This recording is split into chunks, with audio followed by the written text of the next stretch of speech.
بسم اللہ الرحمن الرحیم۔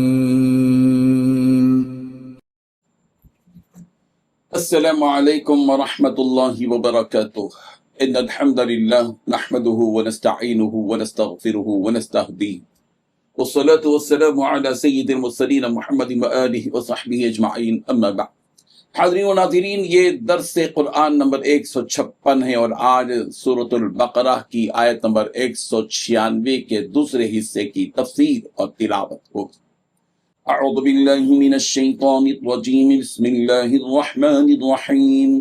فَإِذَا أَمِنْتُمْ فَمَنْ تَمَتَّعَ بِالْعُمْرَةِ إِلَى الْحَجِّ فَمَا اسْتَيْسَرَ مِنَ الْهَدْيِ فمن لم يجد فصيام 3 أيام في الحج وسبعة إذا رجعتم تلك 10 كاملة ذلك لمن لم يكن أهله حاضر المسجد الحرام واتقوا الله وَاعْلَمُوا أَنَّ اللَّهَ شَدِيدُ الْعِقَابِ۔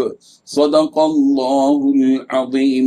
لفظی ترجمہ یوں ہے، فَإِذَا أَمِنْتُمْ، پھر جب تم امن حاصل کر لو، فَمَنْ تَمَتَّعَ بِالْعُمْرَةِ إِلَى الْحَجِّ، تو جو شخص حج کے ساتھ عمرے کا فائدہ بھی اٹھائے، فَمَا اسْتَيْسَرَ مِنَ الْهَدْيِ، وہ جو قربانی میسر و پیش کرے، فَمَنْ لَمْ يَجِدْ، ہاں اگر کسی کے پاس اس کی طاقت نہ ہو تو فَصِيَامُ 3 أَيَّامٍ فِي الْحَجِّ، حج کے دنوں میں 3 روزے رکھنے، وَسَبْعَةٍ إِذَا رَجَعْتُمْ، اور 7 روزے اس وقت جب تم لوٹ جاؤ، تِلْکَ 10 کاملہ، اس طرح یہ کل 10 روزے ہوں گے، ذَلِکَ لِمَن لَّمْ يَكُنْ أَهْلُهُ، یہ حکم ان لوگوں کے لیے جن کے گھر والے نہ رہتے ہوں حاضر المسجد الحرام، مسجد حرام کے پاس۔ واتقوا اللہ، اور اللہ سے ڈرو، وَاعْلَمُوا، اور جان رکھو کہ ان اللہ، کہ بے شک اللہ شدید العقاب، سخت عذاب والے ہیں۔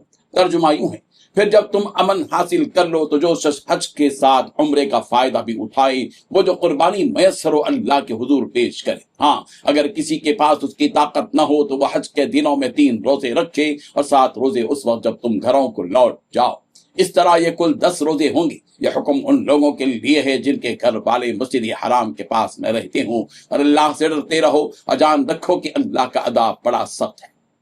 سورہ بقرہ کی آیت نمبر 196 کے دوسرے حصے میں 7 باتیں بتلائی گئی ہیں۔ پہلی بات، پھر جب تم امن حاصل کر لو تو جو شخص حج کے ساتھ عمرے کا فائدہ بھی اٹھائے، وہ جو قربانی میسر و اللہ کے حضور پیش کرے۔ دوسری بات، ہاں اگر کسی کے پاس اس کی طاقت نہ ہو تو وہ حج کے دنوں میں 3 روزے رکھے۔ تیسری بات، 7 روزے اس وقت جب تم گھروں کو لوٹ جاؤ۔ چوتھی بات، اس طرح یہ کل 10 روزے ہوں گے۔ پانچویں بات، یہ حکم ان لوگوں کے لیے ہے جن کے گھر والے مسجد حرام کے پاس نہ رہتے ہوں۔ چھٹویں بات، اللہ سے ڈرتے رہو۔ ساتویں بات، یہ جان رکھو کہ اللہ کا عذاب بڑا سخت ہے۔ بزرگان محترم، حج کی 3 قسمیں ہیں۔ پہلی قسم افراد، جس میں حج کرنے والا صرف حج کا احرام باندھتا ہے اور حج سے پہلے کوئی عمرہ نہیں کرتا، اس حج کو حج افراد کہا جاتا ہے۔ دوسری بات، حج کی دوسری قسم حج تمتع ہے، جس میں حاجی میقات سے صرف عمرے کا احرام باندھ کر عمرہ ادا کرے اور سر مونڈ کر یا قصر کر کے احرام سے نکل جائے اور حج کے ایام کا انتظار کرے۔ پھر ذی الحجہ کی 8 تاریخ کو مکہ معظمہ ہی سے حج کا احرام باندھ کر حج ادا کرے اور سر مڑا کر یا قصر کر کے احرام سے نکل جائے۔